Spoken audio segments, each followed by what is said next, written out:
Former President Donald Trump says he plans to appeal after a New York City jury ordered him to pay $83.3 million in damages in the defamation trial brought by former columnist E.G. Carroll. The decision comes less than 1 year after she won $5 million in her sexual abuse and defamation trial against the Republican presidential frontrunner.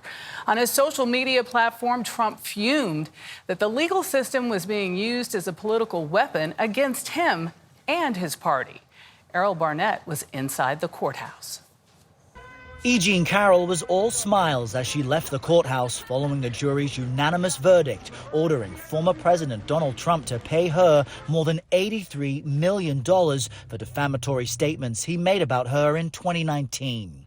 The dollar amount including $7.3 million for emotional harm, $11 million to help repair her reputation, and $65 million in punitive damages.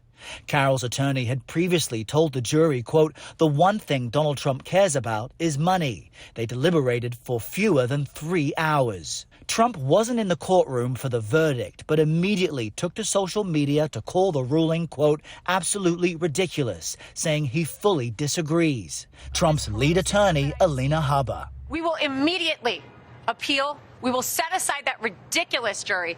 Trump was in court earlier in the day. There was a dramatic moment when he abruptly got up and left as Carroll's lead attorney made her closing arguments, a break of decorum in federal court. Trump returned in time for closing arguments from his attorney, Ms. Habba, who was herself reprimanded by the judge multiple times.